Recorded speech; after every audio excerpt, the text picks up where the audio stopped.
Bismillahirrahmanirrahim. Rabbi zidni ilma warzuqni fahma.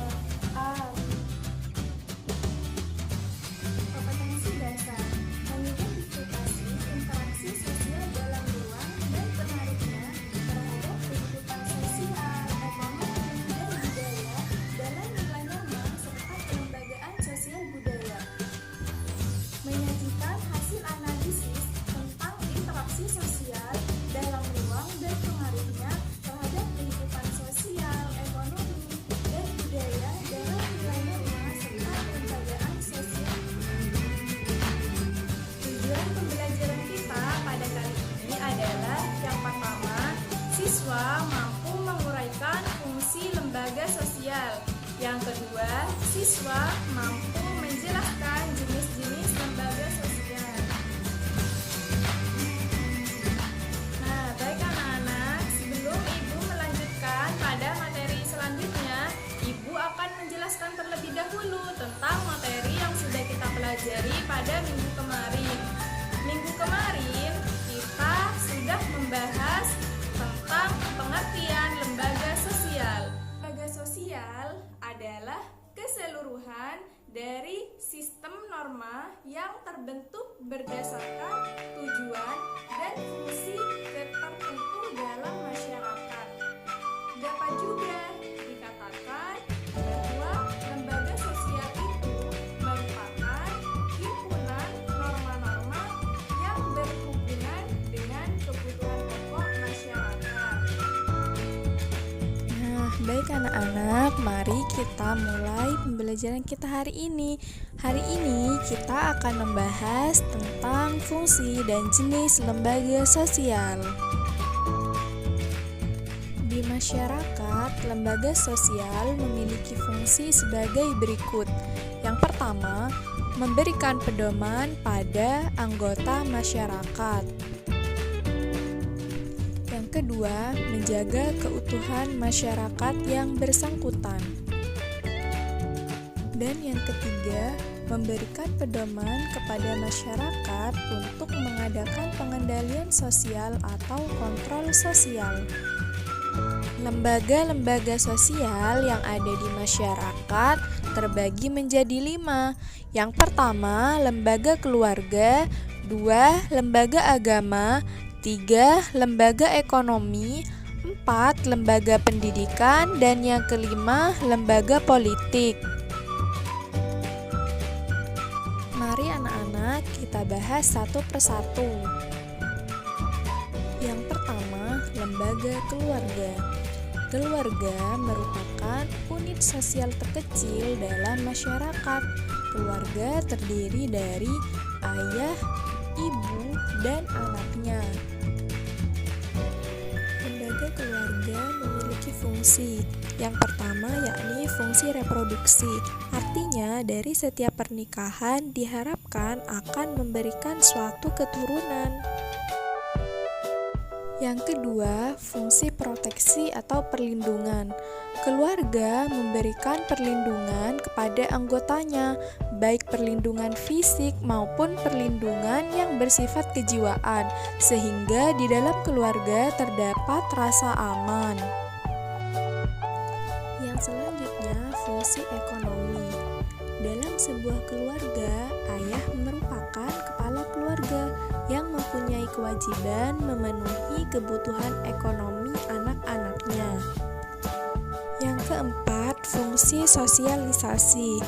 Keluarga dapat membentuk kepribadian anak agar menjalankan kehidupan yang sesuai dengan nilai dan norma yang berlaku di masyarakat. Yang kelima, ada fungsi afeksi, di mana keluarga berfungsi untuk memberikan kasih sayang dan perhatian pada anak-anaknya. Yang keenam, ada fungsi pengawasan sosial, di mana keluarga saling mengontrol atau saling mengawasi karena memiliki tanggung jawab untuk menjaga nama baik keluarganya.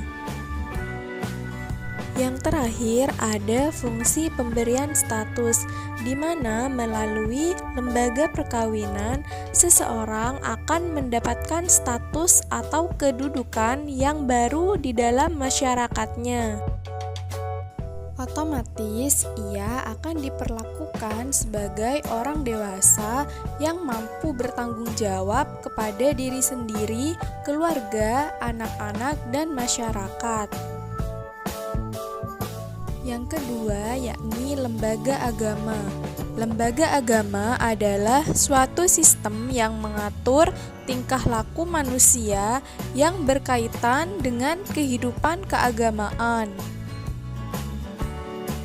Fungsi dari lembaga agama diantaranya adalah sebagai berikut. Yang pertama, sebagai pedoman hidup bagi umat beragama. Yang kedua, sebagai sumber kebenaran. Yang ketiga, pengatur tata cara hubungan manusia dengan manusia lain serta hubungan manusia dengan Tuhannya. Yang keempat, sebagai prinsip benar atau salah. Lembaga sosial yang ketiga yakni lembaga ekonomi. Lembaga ekonomi bagian dari lembaga sosial yang mengatur tata hubungan antar manusia dalam pemenuhan kebutuhan hidup sehari-hari. Fungsi lembaga ekonomi yang pertama, memberi pedoman dalam mendapatkan bahan pangan. Yang kedua, memberi pedoman dalam melakukan suatu pertukaran barang atau barter. Yang ketiga, memberikan pedoman tentang harga jual atau harga beli suatu barang. Yang selanjutnya, fungsi lembaga ekonomi memberikan pedoman bagaimana menggunakan tenaga kerja, cara pengupahannya, dan cara pemutusan hubungan kerja. Yang keempat, yakni lembaga pendidikan. Lembaga pendidikan adalah lembaga atau tempat berlangsungnya proses pendidikan yang dilakukan dengan tujuan untuk mengubah tingkah laku individu ke arah yang lebih baik melalui interaksi dengan lingkungan sekitar. Fungsi manifest lembaga pendidikan yang pertama, mempersiapkan anggota masyarakat agar bisa mencari nafkah. Yang kedua, mengajarkan peranan dan tanggung jawab yang harus dilaksanakan dalam suatu masyarakat. Yang ketiga, mengupayakan tenaga pembangunan yang terlatih, terdidik, dan terampil. Yang keempat, menanamkan nilai dan norma di lingkungan masyarakat sekitar. Yang selanjutnya yakni ada fungsi laten lembaga pendidikan. Yang pertama, mengurangi pengendalian orang tua terhadap anak. Yang kedua, mengajarkan peserta didik untuk dapat bersikap kritis dan berpikir positif. Yang terakhir ada lembaga politik. Lembaga politik adalah suatu sistem yang berkaitan dengan penyelenggaraan pemerintahan dan negara. Fungsi lembaga politik yang pertama, memelihara ketertiban di dalam negeri. Fungsi lembaga politik yang kedua yakni mengusahakan kesejahteraan umum.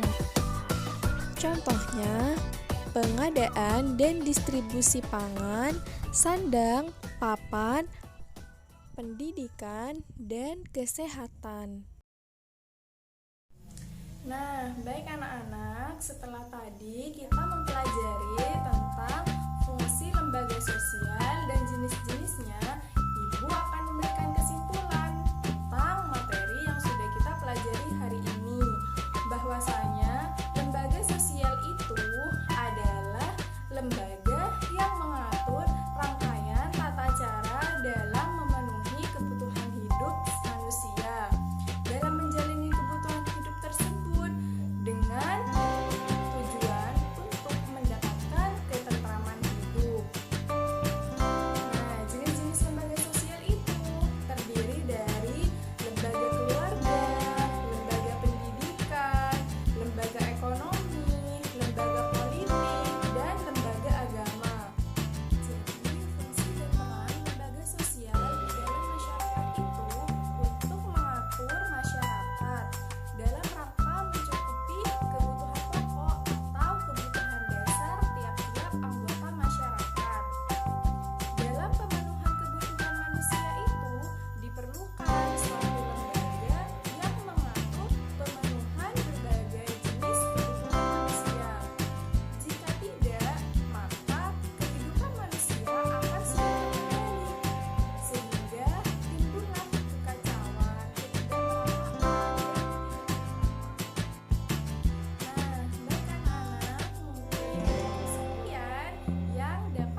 pertemuan